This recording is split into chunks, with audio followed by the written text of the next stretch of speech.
and Meatball are moving hay, so that's kind of what we're doing right now. That black thing with the grass surrounding it is a pig. It found a really weird place to take a nap. And when I tried to get it to move, it wouldn't get up. It's just laying there on the ground, taking it up. Looks like it's had a pretty deep nap. Maybe been napping for about a week or so.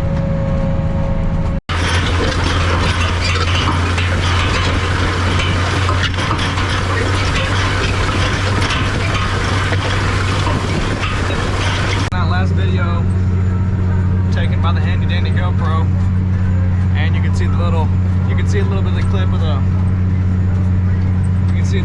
magnetic clip on the GoPro. That's what that little dark strip on the front of the video was, and where you're sitting was right on that little outside gang right there, watching it just plow it up. That's what this front gang, slow down a little bit, but that's through the rocks. That front gang is what actually does most of the plowing, and the back part will knock it back down so we can go back over with the field cultivator later on in the summer without getting thrown out of our seat by the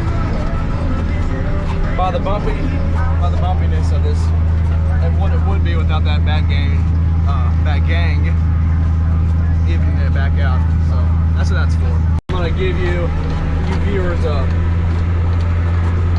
example of what we do to make sure we can keep our land from washing away and getting big old gullies run through the middle of it. We can preserve our land, we can farm it more.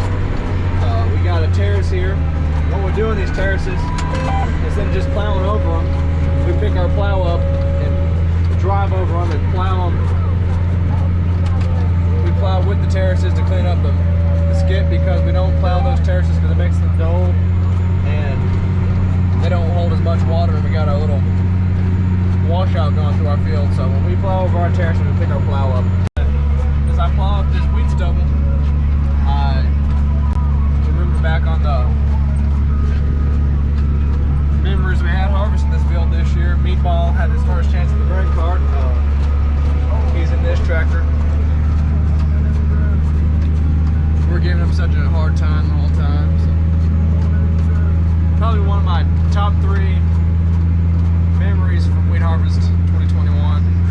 Meatball running the grain cart for the first time by himself. If you look up in the air, there's one.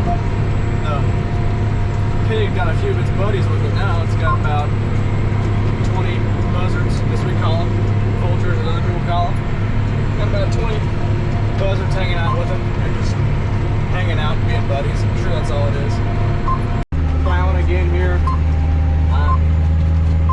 North of Gainesville, and this is the life of right here of a wheat farmer in North Texas when it's got my plow choked up a little bit on some ruts, and rains 6 inches in the, got a little close there, shifting my gears. When it rains 6 inches in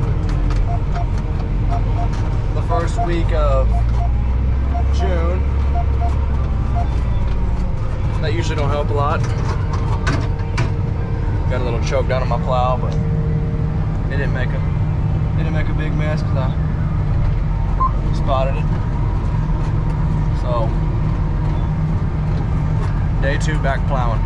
Well, on this farm, we were thinking about spraying it instead of just plowing it, killing the grass instead of plowing it up. See, we didn't get it all sprayed, but it looks like it was just a hair muddy right there.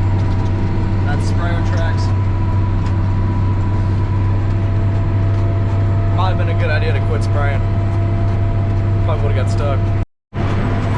So we're still rolling here in Lindsay, just outside of Lindsay. I'm disking still. This field's a little bit wetter than what I was in, but it's working pretty dang good. Plowing with the terraces.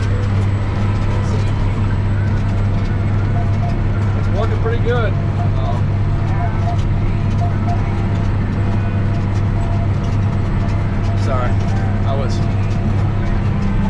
had something caught up, but I didn't. We're just rolling, still rolling.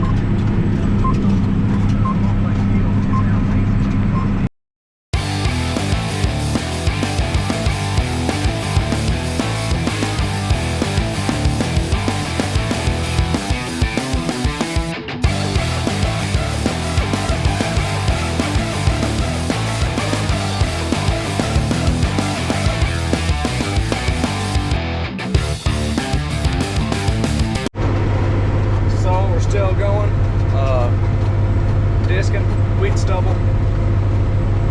You couldn't tell from the last video, we got a drone, so I've been balance acting between flying a drone and driving a tractor. We got most of our hay baled. We're just rolling. 5.5 miles an hour, 30 feet at a time. Getting it plowed up. Those of you who are not familiar with wheat farming practices, on this farm we're disking it, chewing up that wheat stubble, and it's also, we're doing this disking to fill in these ruts we made when we were combining our wheat. This thing, it takes the dirt, throws it in them holes so we have it even filled again. Well, as even as it can make it. Yeah. That's where we're running this disc for. It works pretty good. It's working real good on this farm.